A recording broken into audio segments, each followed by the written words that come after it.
February 6, 1948, Naik Jadunath Singh, the second recipient of the Paramveer Chakra, made the ultimate sacrifice for the country while facing the enemy. During the Pakistan attack on the Taindhar post north of Naushera in Jammu and Kashmir, Jadunath Singh, along with his fellow soldiers, repelled the assaults on 3 occasions.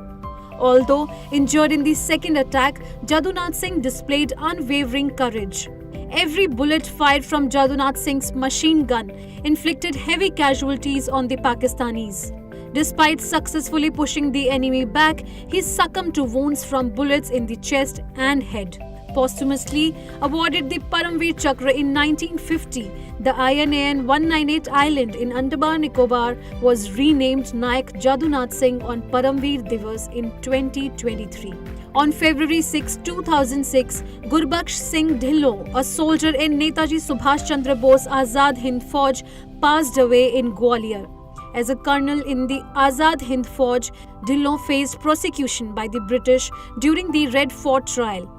Initially joining the Bharatiya Army in 1933, the British Army sent him to Malaysia in 1941 for World War II. However, after being taken as a prisoner of war by the Japanese Army in 1942, Dhillon shifted allegiance against the British. Returning to Bharat, he joined Azad Hind Fauj, actively opposing the British.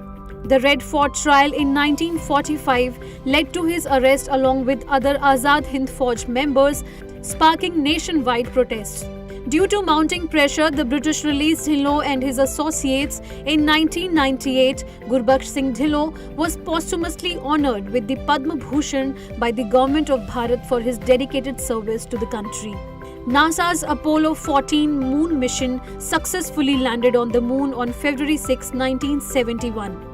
Astronaut Alan Shepard, a crew member of Apollo 14, marked this historic occasion by playing golf on the lunar surface, becoming the first person to do so. Concealed within his space suit, Shepard carried golf clubs and balls, hitting 2 golf balls during the mission. Notably, NASA launched the Apollo 14 moon mission on January 31, 1971.